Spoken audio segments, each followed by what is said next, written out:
Welcome back. Welcome back to Living in Mexico. I'm Ana Maria Salazar. Thank you.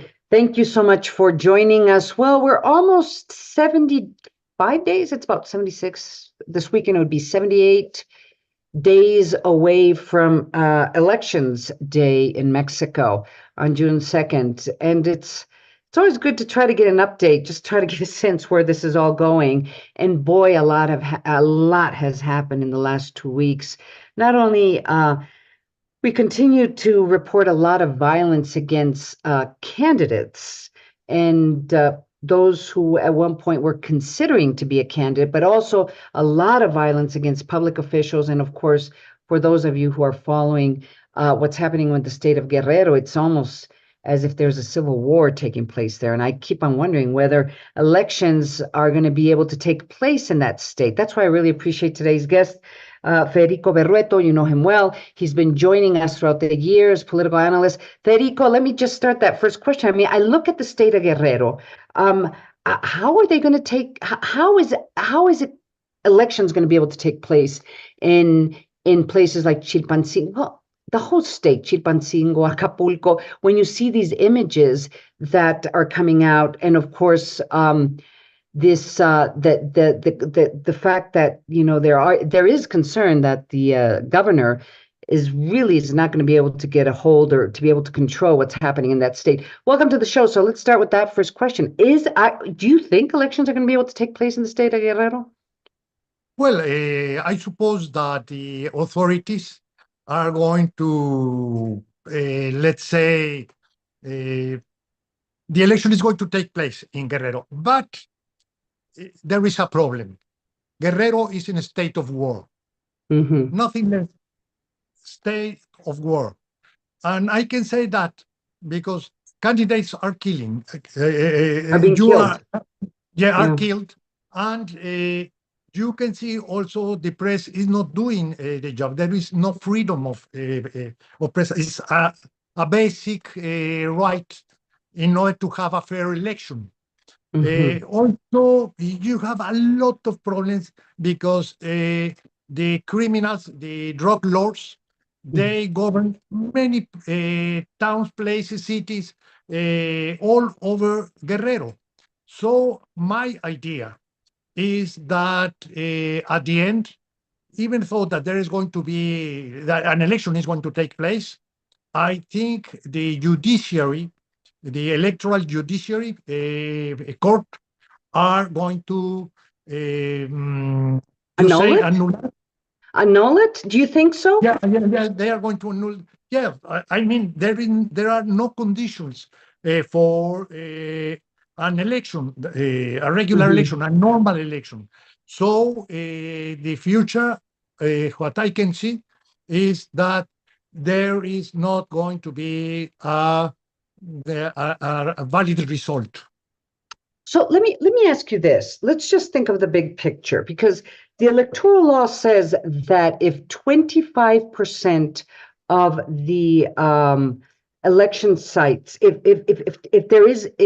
if you invalidate 25% of the election sites in nationwide, that means that the results can be annulled and they would have to repeat the elections. At least, can you walk us through what does the law say? Because there's not only Guerrero, but there's also Chiapas, there's also Sonora, there's also, I mean, it just seems that from in the last 3 or 4 weeks, we are seeing levels of violence and also signs that these criminal organizations do control vast extensions of Mexico's territory. So can you just walk us through what does the electoral law say? And how is this linked to, well, another issue that came up this week, that the president said there's going to be a coup. There's going to be a technical coup, and it's going to be by the judges. So that's a second issue. Let's just talk about how do you validate the elections, and at what point can elections be invalidated? Well, you have two hypotheses. And right now, you can see it very, very clearly. That is to say, it's something that is taking place right now. On one hand, you have the presence of criminal lords in many places of the country. You say Guerrero, part of Chiapas, Michoacán, all Zacatecas is also a place where there are no conditions for a normal election. Some parts of Sonora, the Pacific area, that it takes around perhaps 40% of the country is in that zone. Even you can say Quintana Roo, some parts of Quintana Roo also are taken by the criminals. Some authorities, they say that 40% of the country is in the hands of criminals. So when you have that circumstances, and if the opposition has can prove that in at least 25% of the precincts or the electoral sites, the election was not taking place in a normal way, well, it can be a new the presidential elections. In legislative elections, it's 20%. It's lower.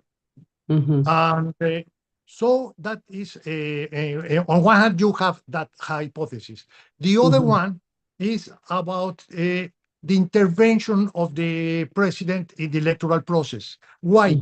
Because in Mexico, we have a peculiarity in our electoral system. You have by law regulated the concept of a fair election. And one of the elements of a fair election is that any authority cannot intervene in the elections. Not the president, not the governors, not any official from state or federal level can intervene in the election. If you intervene, well, you violate the law and you are creating the hypothesis in order to invalidate the election. So, but the president is intervening in the election almost every day, at least with his comments. And some of, there has been sanctions by, well, I don't know, what do you call them? I mean, basically, the electoral authorities have told the president he can't do that. And the sanctions include, for example, this week to take down a video of an interview that was done by a Russian influencer.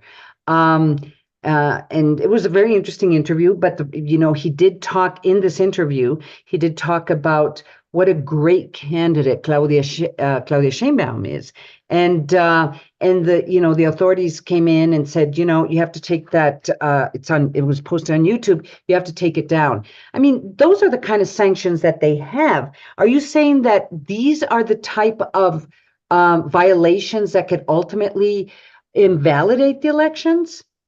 Yeah, that's right. And I think the president said that there is going to be a coup d'etat by the judiciary precisely because what he is looking is that there are many, so far now, you have many violations of the whole electoral process.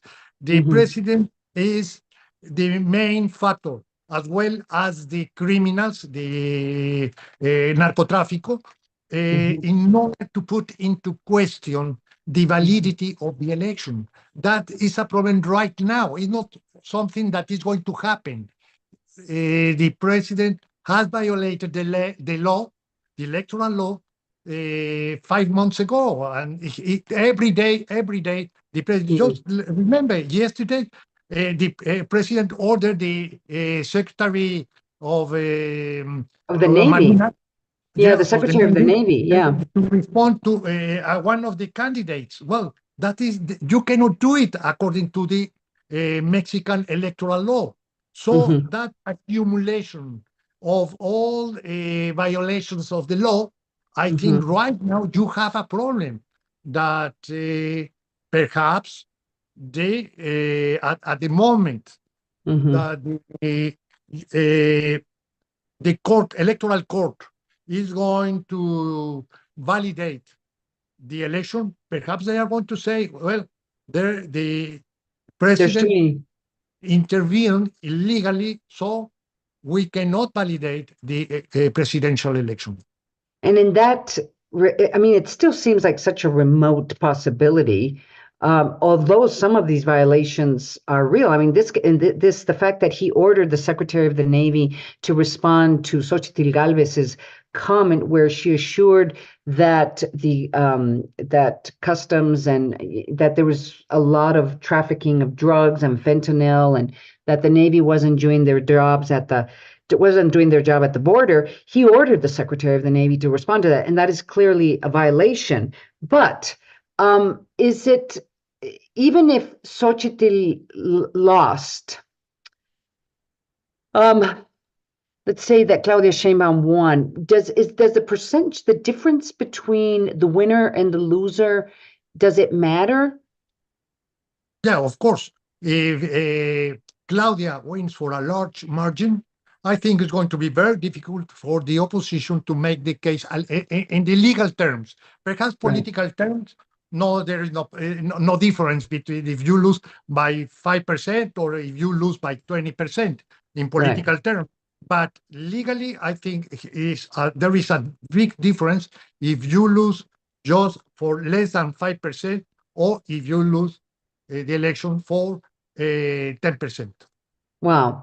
So that explains the president's comment this week where he said there was going to be a coup d'etat by technical coup d'etat by the judges, or he's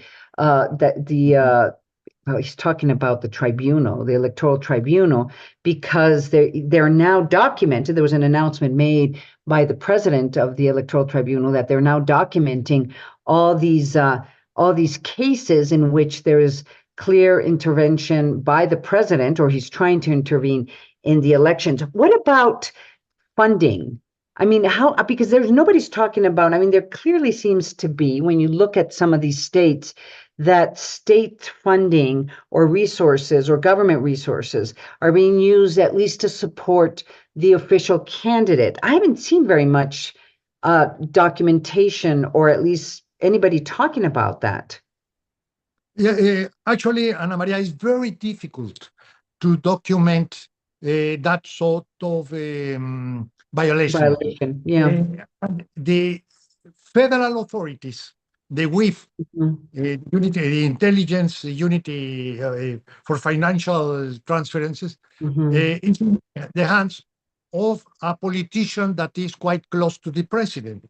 So it's very, very, very difficult to have information about the financial transferences for candidates, for political parties, and even for agencies that work for the campaigners. So I don't think even though that there is an irregularity on violation on that aspect, I think it's very, very difficult to substantiate it. But I think what happens, for instance, in the media, there is a group of intellectuals and journalists that may put the case that mainly the media that is quite influential, that they ask for a fair game. Why? Because there is not at the opinion level, but rather at the information level. I think they are working the case for the government. And also, it's a violation of the fair game that is also protected by the law. And I don't think the INE is doing very well its work. I mean, we haven't seen the INE asking for a fair game for the media, just for the president, but not for the media. And the game is in the media, not in the words of the president. And what about social media? There was this case that the president, or at least the president's team, I think it was the president's advisors, were taken to the INE about this hashtag narcopresidente. And he was complaining that this was part of a strategy to undermine his government. And as they're undermining his government, they're automatically undermining Claudia Sheinbaum. And of course, there was also this hashtag that made reference to Claudia Sheinbaum. I mean, what's your take on that? Well, the INE has said that there is no a legal prevention in order to work on that field. They are expecting that the electoral court, authorizes or give the INE authorization in order to work on that aspect. But I don't think the president is going to get anything because I agree. the illegal use of social the digital media. I think what they are working in illegal, or at least in bad terms, is the government, not the opposition. The opposition, they don't have money. They are in a very difficult circumstance. Who has money, who have It's the government. all the power in order to the social media, the digital media, to use it to, let's say, a negative campaign against the opposition. I think it's doing by the government, not by the opposition. That's interesting. So all this movement of this hashtag narcopresidente and on. So that's organic, or I mean, it's basically, Of course, it's it's just organic. Perhaps, I don't know if someone in Europe or in the States, I don't know, because you can do it anywhere. right. But I think many Mexicans think that the president is a narco presidente. My point of view is that we don't have elements in order to say that. But many Mexicans think about that. Why?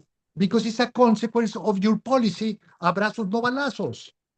So just walk us through the last couple of minutes of this interview and this conversation with Federico Berrueto, very well-known political analyst. So just walk us through. We arrive, it's June 2nd. Parts of the country clearly were not, people could not vote because of the violence, not only during June 2nd, but before.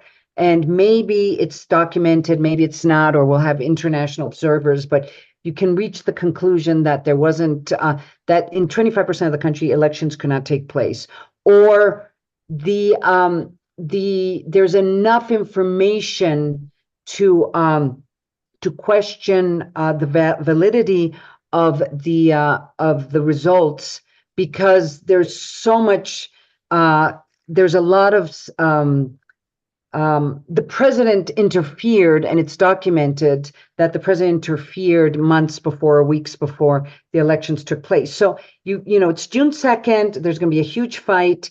Let's say Sheinbaum wins by 5 points. Can you still annul the elections at that point? And what does this process look like? Who's president then? You know what I mean? Or who's interim? Well, we don't know who is going to be the interim, because if you take into account the times where the next election is going to take place, very surely it's going to be at the end of the year. And the Presidente Lopez Obrador ends at the end of September. So who is going to be the guy or the woman in charge? It all depends who wins the Congress in this coming election. If the opposition wins the Congress, there is a possibility on that. It's easier that the opposition could win the Congress rather than the presidency. So Yeah. the opposition wins the Congress, they are going to put, let's say, a neutral president. But even so, what I can see is that once that Lopez Obrador is not in charge, the whole game changes. It's going to be very, very He difficult. can't stay. After October 1st, he's gone. So this fight is... Yes. There is no way to stay in power. So this legal fight would be between June 2nd till October 1st, and there could be, I mean, just listening to you and just kind of analyzing what's happening in the country, and the fact that the president continues to interfere with the elections because he thinks that there's no impact. Or maybe he does think there's an impact, because now he's talking about a technical coup d'etat by the judges. But it sounds crazy, but it's almost as every day. It sounds crazy, but as every day goes by, it becomes more of a possibility. Yeah, well, it sounds crazy because we have a president that doesn't comply with the law. I Right. mean, he is the reason why the country right now is Hmm. facing a problem so, Hmm. how can I say, is so ridiculous as that one, Hmm. thinking about the election that is going to be unvalidated. Well, it's Hmm. crazy that, but Hmm. it's the consequence of a president that doesn't comply with the law. Hmm. This is fascinating. Federico Berrueto, oh gosh, I think we're going to end up talking about this a lot in the next couple of weeks. And we didn't even talk about the proposals by the candidates. I mean, we are actually talking about whether the results are going to be respected or they're going to be validated on June 2nd. I really appreciate your joining us today on Living in Mexico, and hopefully you'll come back. Okay. Thank you. Thank you Thank you. very much. Thank you. We're going to go to a commercial break. I'm Ana Maria Salazar, and you're